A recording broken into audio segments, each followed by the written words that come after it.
Hey guys, so I want to take the time to go over the MRK trade that I posted in the school community or in my school community at the beginning of November. This was about 21, 22 days ago. And this has been a really amazing trade. Now, when I shared this one in the trade plan, the charting for it, it was sitting at $82. And as of today, MRK closed out at 105.30. Now, this thing has been on the up and up. And there were a few times in the school community that I posted that I was about to close the trade out.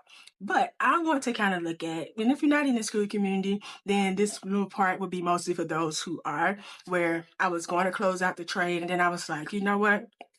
Every time I look back at the charts, and usually when you're looking at the charts, it's letting you know, hey, it may be time to exit this trade.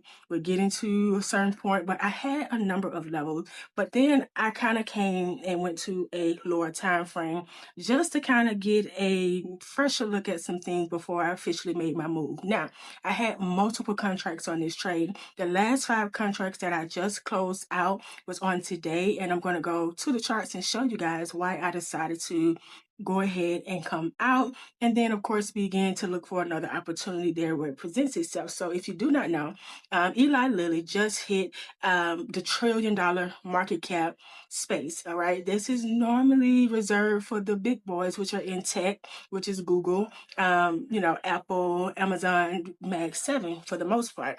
Eli Lilly is the first pharma company to actually hit that, and I feel like a lot of that impact from that news has kind of been pouring into other pharma companies, and MRK is one of those ones that's been on my radar for a while. And it was one of those ones that I said, okay, if you cannot afford Eli Lilly, which is $800, but probably at the time that I first came across that one, it was about $600-700.